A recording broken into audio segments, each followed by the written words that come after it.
मेरे परिवार के सभी सदस्यों को प्रणाम। जैसा कि आपको मालूम है कि हमने अपना ये सफ़र जो है, हमने अपनी यात्रा जो है हेल्थ से रिलेटेड प्रोग्राम्स के लिए की है। तो परमपिता परमात्मा ने हमें बहुत सुंदर जीवन दिया, बहुत सुंदर शरीर दिया है, और उस शरीर को चलाने के लिए यही पावर्स जो है उसने हमें दी हैं। इस शरीर को चलाने के लिए सबसे बड़ी बात है, इसे स्वस्थ रखने के लिए 3 चीज़ें बहुत ज़रूरी हैं, जिसमें सबसे पहले आता है हमारा खाना, उसके बाद आता है हमारा पानी पीना, जल जो है, थर्ड वन जो वायु है, जो जिससे हम श्वास लेते हैं। ये 3 चीज़ें बहुत ज़रूरी हैं, बहुत ज़रूरी है इस शरीर को स्वस्थ रखने के लिए। सबसे पहली बात आती है खाने की। तो खाने में जो हम डाइट ले रहे हैं, जो भी हम खाना ले रहे हैं, जो भोजन ले रहे हैं, जो भी हमें मिल रहा है, वो सर कितना प्योर मिल रहा है, that is very clear to मी।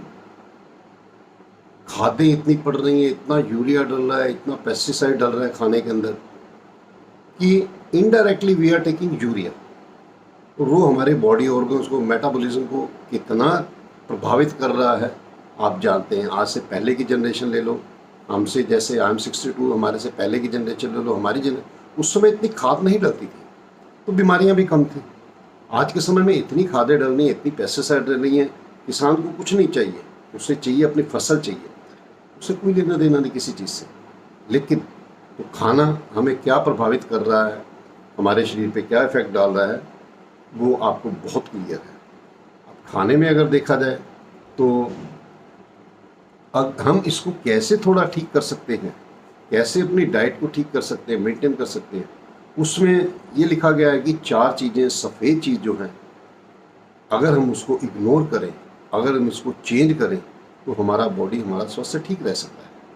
उसमें नंबर पहली आती है कि सफ़ेद जो आटा है, आटा जो गेहूं का आटा, सफ़ेद आटा है वो। नंबर 2 आता है सफ़ेद मैदा। नंबर 3 आता है सफ़ेद चीनी, जो मीठा हम लेते हैं। और नंबर 4 आता है सफ़ेद चीनी होगी, और नंबर 4 हमारा आता है मैदा। मैदे के बारे में हमने बात की, सफ़ेद आटा, सफ़ेद चीनी, मैदा, सफ़ेद नमक। तो इसमें अगर हम इसका कोई सब्स्टिट्यूट लें, डायरेक्टली ये चीज़ ना लें, तो हम इसमें अपने हेल्थ को ठीक रख सकते हैं। सेकंड थिंग आती है पानी। पानी हम कितना प्योर पी रहे हैं वो आपको सबको मालूम है। पानी में कितनी इम्प्योरिटीज़ हैं वो आपको सबको मालूम है। हम पानी पी रहे हैं आज के समय में आरओ का पानी।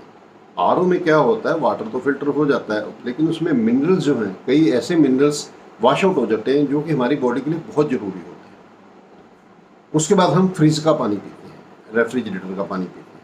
अब रेफ्रिजरेटर का पानी का टेम्परेचर कितना होता है और हमारे बॉडी का टेम्परेचर कितना होता है वो आप सबको मालूम है।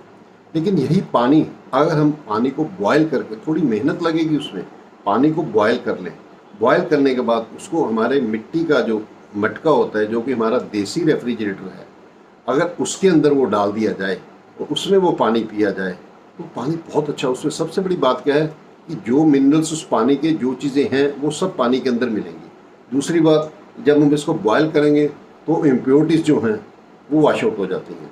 तीसरी बात, जब हम मटके में पानी डाल देंगे, अगर कुछ रह भी जाएगा तो नीचे सेडिमेंटेशन हो जाती है, नीचे बैठ जाए, पानी आपको प्योर मिलेगा।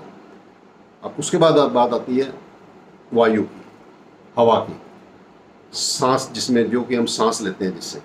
अब वायु, हवा, ये कितनी प्योर है आपको मालूम है?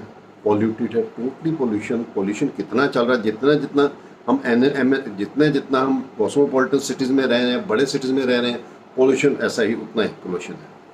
लेकिन जैसे कि आपको मालूम है, इससे हम कैसे बच सकते हैं। आपको मालूम है कि कहा जाता है कि जो दिन का सबसे पहला पहर होता है, जो 3 बजे से 5 बजे तक का होता है, उसी के अंदर हमें योगाभ्यास, प्राणायाम, एक्सरसाइज, सैर आदि करने के लिए रिकमेंड किया जाता है। क्यों?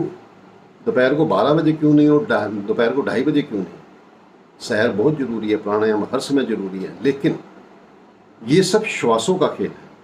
अब जब हम सुबह के समय 3 बजे से लेकर 5 बजे के बीच में, 6 बजे के बीच में जब हम ये सारी एक्सरसाइज करते हैं और श्वास लेते हैं, उस समय परमात्मा ने जो हमें दो ये लंग्स रूप में गुब्बारे दिए हैं, जब हम उस हवा का इंटेक, उस प्योर हवा का इंटेक इन गुब्बारों में देते हैं, इसमें फिलिंग करते हैं, इसमें हम श्वास लेते हैं, तो सारा दिन हम ठीक रहते हैं उससे। तो इसलिए 3 से 5 का समय इसलिए भी दिया गया है क्योंकि 3 से 5 के समय में जो ओजोन लेयर होती है वो धरती के बहुत नज़दीक होती है। उसके कारण ऑक्सीजन कंटेंट बहुत ज़्यादा होता है, और ये लाइफ हमारी जो है, हमारे श्वास जो है ये ऑक्सीजन बेस्ड है। जहाँ जहाँ ऑक्सीजन की कमी होती है, जिस जिस सेल में ऑक्सीजन की कमी मिलती है, वहीं वहीं पर डिसीज़ होती है। वही सेल्स जो हैं वो कैंसरस होते हैं, मैलिग्नेंट होते हैं, सेल डेड होने शुरू हो जाते हैं। तो हम श्वासों को भी इस ढंग से अपने कर सकते हैं। आज तो इतनी बात करेंगे, बाकी इसके बारे में डेली हम लोग कुछ ना कुछ टिप्स लेकर चलेंगे। मैंने आपको मरमा के बारे में बात की थी, लेकिन मरमा से पहले अपने शरीर को, इस शरीर को जानना बहुत ज़रूरी है। क्या क्या चीज़ें ज़रूरी हैं, क्या क्या टिप्स ज़रूरी हैं, ताकि हम थोड़ी थोड़ी टिप्स अगर अपने लाइफ में लेते चलें।